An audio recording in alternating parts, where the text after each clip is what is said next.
Hi friend, তোমরা কেমন আছো? আমি ভালো আছি, আশা করি তোমরাও ভালো আছো। আজকে আমি চলে এসেছি তোমাদের সাথে একটা রান্নার রেসিপি শেয়ার করার জন্য।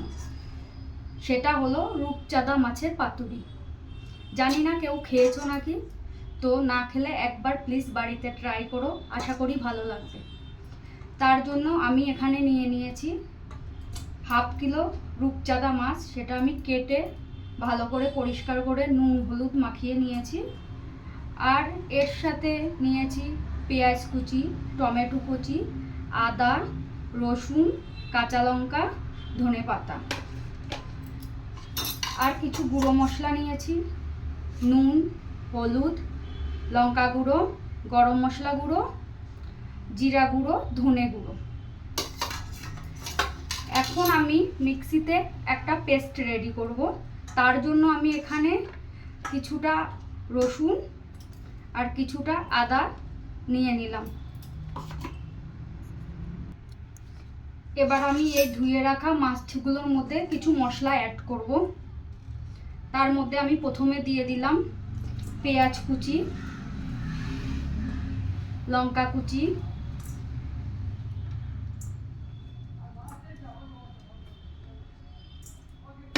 আর এই গুঁড়ো মশলাগুলো অ্যাড করব।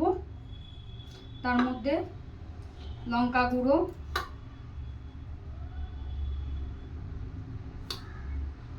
জিরা গুঁড়ো, ধনে গুঁড়ো, হলদি আর লবণ। আর এখানে যেই মশলাটা আমি রেখেছি ওই মশলাটা আমি দিয়ে দেবো, আদা রসুন পেস্ট।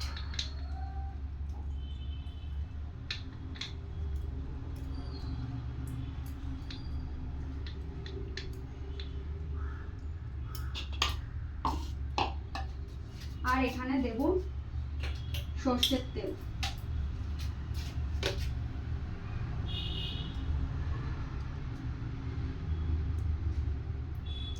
এবার সবকটা উপকরণ আমি মিক্স করব। এই সবকটা উপকরণ আমি ভালো করে মিক্স করে রাখবো। দেখো মাছটা আমি মেখেছি, রেডি করেছি। দেখো কতটা দেখতে লোভনীয় হয়েছে, রান্না করলে এর থেকেও ভালো হয়। এবার আমি কড়াই গরম করে ওর মধ্যে কিছুটা সর্ষের তেল দেব।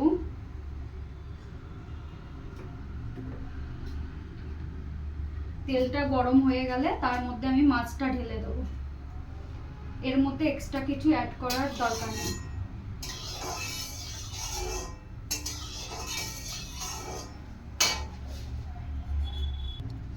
আমার তেলটা অলরেডি গরম হয়ে গেছে। এবার আমি মাছটা গ্যাসটা কমিয়ে দিয়ে মাছটা দিয়ে দেবো। মাছটা দিতে একটু সাবধানে দেবে, কারণ তেল পড়া রিস্ক আছে।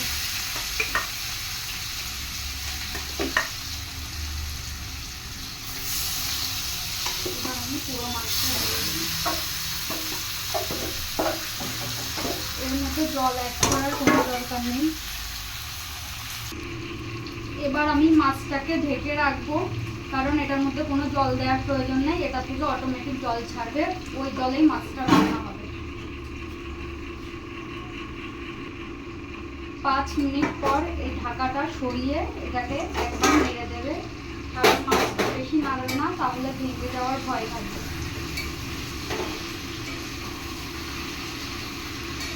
এবার ওর মধ্যে আমি টমেটো কুচিটা অ্যাড করে দেবো, কারণ এটার মধ্যে এক্সট্রা কোনো জল দেবে না। টমেটো আর পেঁয়াজের জলেই এটা হবে, কারণ এটা শুকনো হবে পাতুরি যেহেতু। এবার টমেটোটা আমি মিক্স করে আবার 5 মিনিটের জন্য ঢাকা দিয়ে রেখে দেবো।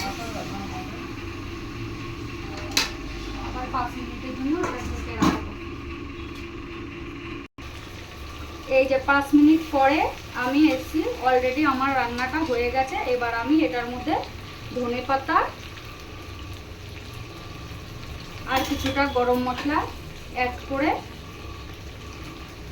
নামিয়ে দেব। এই যে আমার অলরেডি রেডি হয়ে গেছে রূপচাঁদা মাছের পাতুরি। এবার আমি এটা আমার হাজবেন্ডকে খাওয়াবো, ও বলবে এটা কেমন হয়েছে। গরম, কারণ আমি এখনই রান্না করে এনেছি। কেমন হয়েছে? Super super. তো তোমরাও একবার বাড়িতে ট্রাই করবে, দেখবে এটা খুব ইজি রান্না আর খেতেও খুব টেস্টি হয়।